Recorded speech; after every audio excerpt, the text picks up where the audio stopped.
नमस्कार, मैं हूं मोनिका जायसवाल और आप देख रहे हैं इंडिया न्यूज। और आइए अब रुक करते हैं फटाफट खबरों की ओर। कोरोना गाइडलाइंस के उल्लंघन के चलते लाजपत नगर सेंट्रल मार्केट 12 जुलाई तक के लिए बंद किए गए। बीते 2 दिन में कोरोना गाइडलाइंस का उल्लंघन करने के चलते ये तीसरी मार्केट बंद हुई। एसडीएम ने एक दिन पहले लाजपत नगर मार्केट का जायजा लिया था। इस दौरान 5 से 6 दुकानों में भारी भीड़ थी और कोविड नियमों का जमकर उल्लंघन किया जा रहा था। इससे पहले 3 जुलाई को दिल्ली के शाहदरा में स्थित गांधी नगर की 12 दुकानों को बंद करने का आदेश जारी किया गया था। कोरोना नियमों का पालन नहीं करने को लेकर गांधी नगर मार्केट में ये कार्रवाई की गई थी। देश में 24 घंटे में सामने आए 40,111 नए केस। कुल मरीजों की संख्या बढ़कर 3 करोड़ 5 लाख के पार। एक दिन में 725 लोगों की मौत। महाराष्ट्र में कोरोना की दूसरी लहर पर लगाम लग रही है। एक दिन में महाराष्ट्र में 9,336 नए केस सामने आए, जबकि 306 लोगों की कोरोना से मौत हुई। तमिलनाडु में कोरोना के 3,867 नए मामले सामने आए। 72 मरीजों की मौत हुई। कुल मरीज 24,29,000 के पार। केरल में कोरोना अब भी बेपरवाह हो रहा है। एक दिन में मिले 12,000 से ज्यादा केस। कोरोना से 75 लोगों की मौत। आंध्र प्रदेश में भी कोरोना से हाहाकार। एक दिन में 3,175 नए केस। कुल मरीज 19 लाख के पार। उत्तर प्रदेश में कोरोना केस हो रहे कम। 24 घंटे में मिले 126 नए केस। 18 लोगों की मौत। Active case 2,264। राजस्थान में 24 घंटे में 71 नए केस मिले। कुल मरीजों की संख्या 9,52,000 के पार। पंजाब में 24 घंटे में 151 नए केस मिले। 7 मरीजों ने अपनी जान गंवाई। कुल केस 5 लाख के पार। दिल्ली में एक दिन में 94 केस। 7 लोगों की कोरोना से मौत। दिल्ली में अब active case 992। Delhi disaster management authority ने अनलॉक 6 के लिए गाइडलाइंस जारी कर दी। ये गाइडलाइंस 12 जुलाई की सुबह 5 बजे तक लागू रहेंगी।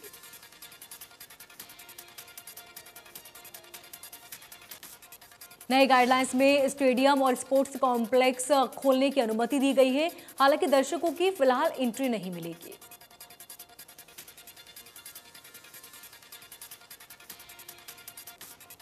दिल्ली में अब रेस्टोरेंट सुबह 8 बजे से रात 10 बजे तक और बार दोपहर 12 बजे से रात 10 बजे तक खुले रहेंगे।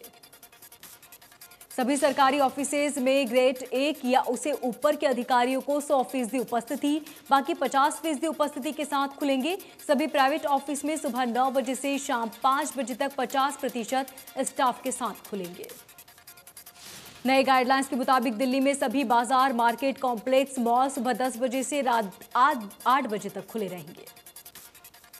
नए आदेश के मुताबिक दिल्ली मेट्रो 50% क्षमता के साथ चलेंगी। मेट्रो में खड़े होकर सफर की इजाजत नहीं है।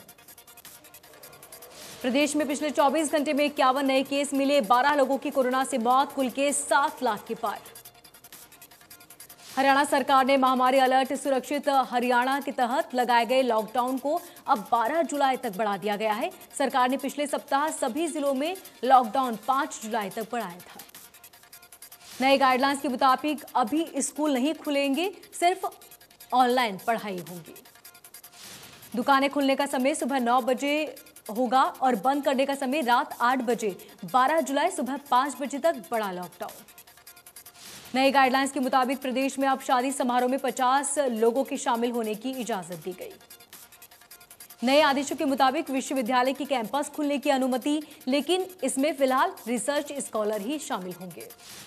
खिलाड़ियों को राहत देते हुए खेल स्टेडियम ही खोले दिए थे, लेकिन अब इनमें आउटडोर गेम्स भी होंगे। प्रदेश में अब दुकानें खुलने का समय सुबह 9 बजे से रात को बंद होने का समय 8 बजे। हरियाणा के 4 जिलों में भिवानी, रेवाड़ी, हिसार और चरखी दादरी को जोड़ने के लिए फिर से 4 ट्रेनों का संचालन शुरू किया गया। इन ट्रेनों के शुरू होने से यात्रियों को काफी राहत मिलेगी। इसके साथ ही फिरोजपुर और अगरतला जाने वाले त्रिपुरा सुंदरी एक्सप्रेस को 8 राज्यों में जोड़ेंगी। इसका संचालन भी शुरू कर दिया गया है। फरीदाबाद जिले में जेल ने नए कैदियों को बड़ी राहत दी है। जेल प्रशासन ने अब नए कैदियों के परिजनों की मुलाकात को इजाजत दी।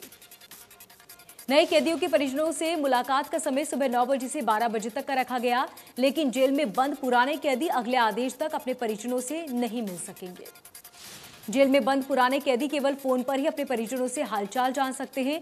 कोविड-19 के चलते जिला जेल में बंद कैदियों को उनके परिजनों से मिलने की इजाजत नहीं है। हरियाणा के भिवानी जिले के 7 गांव ऐसे जहां कोरोना महामारी की दूसरी लहर के दौरान एक भी केस नहीं आया। इसके पीछे की सफलता इन गांव की जागरूकता और सोशल डिस्टेंसिंग का पालन करना है। बल्लभगढ़ के हरिविहार से सरकारी डिस्पेंसरी में वैक्सीन खत्म होने से लोगों की काफी समस्याएं हुई। दूर दूर से आए लोगों को बिना वैक्सीन के ही लौटना पड़ा। डिस्पेंसरी में वैक्सीन लगाने के लिए भारी संख्या में लोग आ रहे हैं। सुबह 10 बजे से वैक्सीन सेंटर के बाहर भीड़ जुटनी शुरू हो जाती है। यमुनानगर में हरिद्वार जा रहे गृह मंत्री अनिल विज का किसानों ने विरोध किया और थाना छप्पर के पास उन्हें काले झंडे दिखाए। अनिल विज के काफिले का घेराव कर किसानों को पुलिस ने सड़क से पीछे हटाया। किसानों का कहना है कि गृह मंत्री वापस भी इसी रोड से आएंगे तब भी हम विरोध करेंगे। भिवानी में बीजेपी जिला कार्यकारिणी की बैठक का आयोजन किया गया। कार्यकारिणी की इस बैठक में राज्यसभा सांसद डीपी वत्स और कृषि मंत्री जेपी दलाल ने शिरकत की। बीजेपी की इस बैठक का किसानों ने विरोध किया और अनाज मंडी के बाहर किसान काले झंडे लेकर पहुंचे और नारेबाजी की। कोरोना काल में अपनी और अपने परिवार की परवाह किए बिना साफ सफाई करते हुए अंबाला शहर के मेयर शक्ति रानी शर्मा ने सफाई कर्मियों को पानी की बोतलें बांटी। पानी की बोतलें बांटे जाने पर सफाई कर्मियों ने मेयर शक्ति रानी शर्मा का धन्यवाद दिया। इस दौरान मेयर शक्ति रानी शर्मा ने शहर के लोगों से अपील करते हुए कहा कि लोग कर्मचारियों का सहयोग करें, गीला और सूखा कचरा अलग अलग पॉलिथीन में रखें। हरियाणा सरकार की प्राणवायु देवता स्कीम के तहत पेंशन देने के लिए फरीदाबाद जिले में अब तक 150 ऐसे पेड़ों को चिन्हित किया गया जो 75 साल से ज्यादा के हो चुके हैं। जिला वन अधिकारी ने बताया कि सरकार की तरफ से पेड़ों में पेंशन देनी स्कीम लाई गई। इसके लिए पेड़ को चिन्हित किया जा रहा है। गिनती पूरी होने पर पेंशन शुरू होगी। पानीपत के कुटानी रोड पर बारातियों से भरा लोडिंग ऑटो पलट गया। हादसे में 2 दर्जन से ज्यादा लोग घायल हो गए। घायलों को इलाज के लिए सामान्य अस्पताल में भर्ती कराया गया। इस हादसे में किसी की जान नहीं गई। पानीपत में उरलाना कला गांव में एक बाइक को अज्ञात वाहन ने टक्कर मार दी। हादसे में पति पत्नी की मौके पर ही मौत हो गई। बताया जा रहा है कि बाइक सवार पति पत्नी पूजा करने के लिए सफीदो तीर्थ स्थल जा रहे थे। इस दौरान हादसे में 6 साल का एक बच्चा भी गंभीर रूप से घायल हो गया। कुरुक्षेत्र के शाहबाद में चोरों ने एक घर को निशाना बनाया। वहां खड़ी भैंसों को चोरी करके ले गए। चोर इतने शातिर थे कि भैंसों को चोरी करने के बाद कैटर में लोड करने के बाद फरार हो गए। भैंस चोरी की यह वारदात सीसीटीवी में कैद हो गई। सीसीटीवी के आधार पर पुलिस आरोपियों की तलाश कर रही है। कैथल में पुलिस की CIA 2 की भैंस चोर गिरोह का भंडाफोड़ किया गया। पुलिस ने भैंस चोरी करने वाले 3 आरोपियों को गिरफ्तार किया। पुलिस ने आरोपियों से लाखों रुपए की कीमत के 8 पशु बरामद किए। साथ ही वारदात में इस्तेमाल कैंटर को भी बरामद कर लिया है। परिवहन एवं खनन मंत्री मूलचंद शर्मा ने बिजली विभाग और रेनीवेल योजना से जुड़े अधिकारियों की बैठक ली। इस बैठक में बिजली विभाग के कई वरिष्ठ अधिकारी शामिल हुए। बैठक में परिवहन मंत्री ने बिजली विभाग के अधिकारियों को निर्देश देते हुए कहा कि आम नागरिक की बिजली से जुड़ी समस्याओं को तुरंत प्रभाव से दूर किया जाए। मूलचंद शर्मा ने अधिकारियों से सख्त लहजे में जनता के फोन उठाने की बात कही और कहा कि रेनीवेल योजना की पाइपलाइन में लीकेज का काम किया जाए और स्वच्छ पेयजल मुहैया कराया जाए।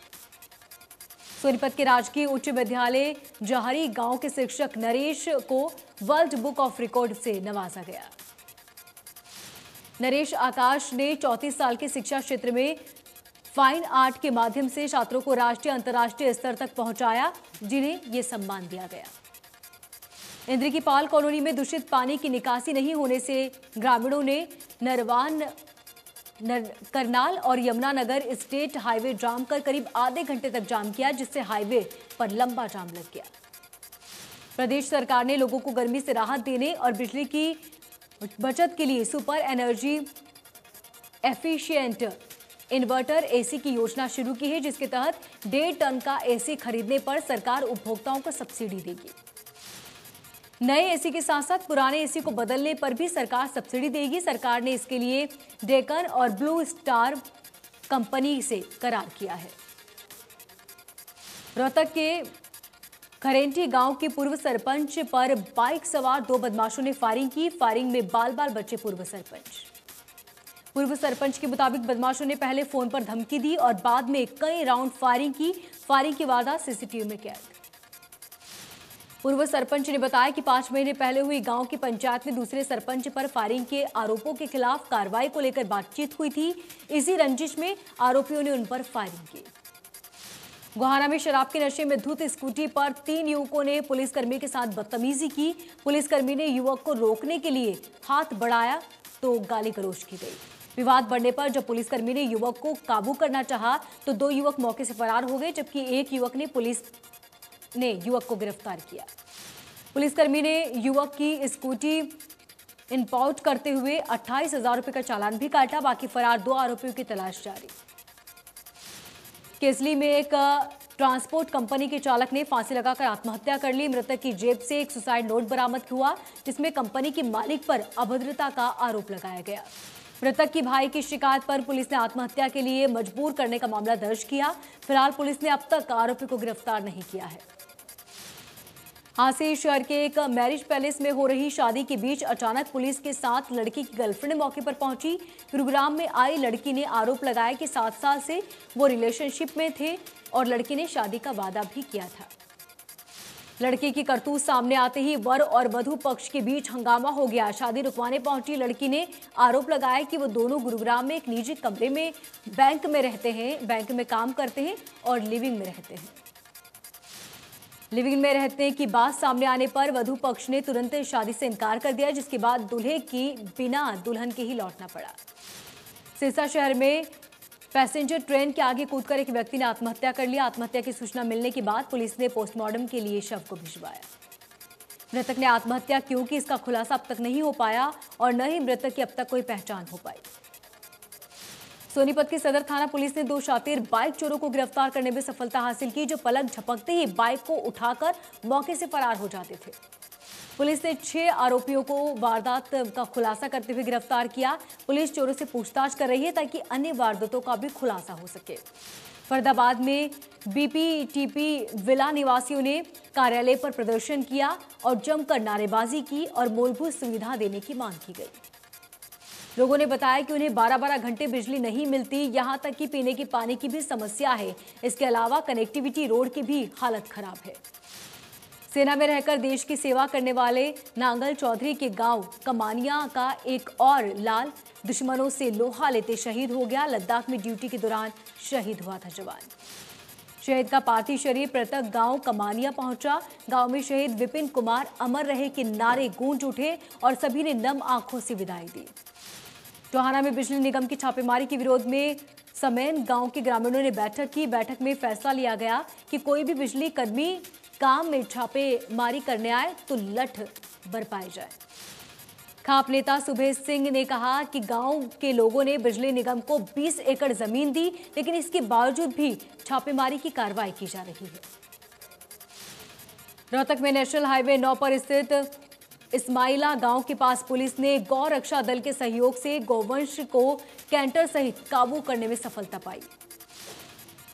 कैंटर पर टाइगर फटने के बाद भी गौ तस्कर भागते रहे।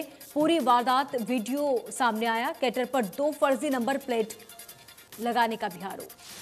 पुलिस ने सांपला कस्बे निवासी दीपक के बयान पर अज्ञात के खिलाफ केस दर्ज कर छापेमारी की कार्रवाई शुरू की। वहीं गोवंश को सांपला गांव पालिका कार्यालय के पास बनी गौशाला में छोड़ दिया गया। अंबाला की करधान में स्थित सामुदायिक केंद्र के पास आग लग गई। आग लगने की सूचना मिलते ही फायर ब्रिगेड मौके पर पहुंचा। 1.5 घंटे की कड़ी मशक्कत के बाद आग पर काबू पाया। आग लगने से साइट पर पड़े पाइप जलकर खाक हो गए। सीवरेज साइट पर इंजीनियर ने साजिश के तहत आग लगने की आशंका जताई। आग लगने से लाखों का नुकसान की आशंका। अब तक आग लगने का कारण नहीं पता चल सका। मोहना भागवत के एनडीए वाले बयान पर बसपा सुप्रीमो मायावती का बयान, उनकी बात गले नहीं उतर रही। मायावती ने कहा कि चुनाव के मद्देनजर उत्तर प्रदेश में मुस्लिम निशाने पर है। मुस्लिम मोहन भागवत के बयान पर विश्वास नहीं करेंगे। दिल्ली के सीएम केजरीवाल के घर के बाहर कांग्रेस ने प्रदर्शन किया। पेट्रोल डीजल के वैट घटाने की मांग की गई। पेट्रोल की कीमतों में लगातार बढ़ोतरी हो रही है। आज फिर पेट्रोल के दाम में 35 पैसे की बढ़ोतरी हुई। जुलाई महीने में पेट्रोल के दाम में ये तीसरी बार बढ़ोतरी हुई। राजधानी दिल्ली में पेट्रोल की कीमत 100 रुपए के करीब बढ़ गई। 35 पैसे की बढ़ोतरी के बाद पेट्रोल 99 रुपए के पार पहुंचे। शक्तिभोग फूड लिमिटेड के सीएमडी केवल कृष्ण कुमार को प्रवर्तन निर्देशालय ने मनी लॉन्ड्रिंग केस में गिरफ्तार किया। केवल कृष्ण कुमार पर करोड़ों की धांधली का आरोप। लखनऊ के गोमती रिवर फ्रंट मामले में सीबीआई की एंट्री करप्शन विंग ने एक बड़ी कार्रवाई की। सीबीआई ने यूपी, राजस्थान और पश्चिम बंगाल समेत 40 से ज्यादा जगहों पर छापे मारा। छापेमारी के साथ साथ सीबीआई ने करीब 190 लोगों के खिलाफ एफआईआर दर्ज की। लखनऊ गोमती रिवर फ्रंट घोटाले के मामले में शुक्रवार को भी कई जगहों पर सीबीआई की टीम ने छापेमार कार्रवाई की। सीबीआई ने 3 चीफ इंजीनियरों के साथ साथ 6 सहायक इंजीनियर के घर में रेड डाली है। आपको बता दें कि अखिलेश यादव सरकार के दौरान गोमती नदी परियोजना में अनियमितताओं की जांच के लिए सीबीआई ने दूसरी एफआईआर दर्ज की है। लखनऊ रिवर फ्रंट के लिए सपा सरकार ने 1513 करोड़ रुपए मंजूर किए थे और अब 437 करोड़ रुपए जारी कर दिए गए हैं। सुप्रीम कोर्ट ने आईटी एक्ट की धारा 66A को लेकर केंद्र को जारी किया नोटिस। पूछा, अब भी क्यों हो रहा है इस्तेमाल।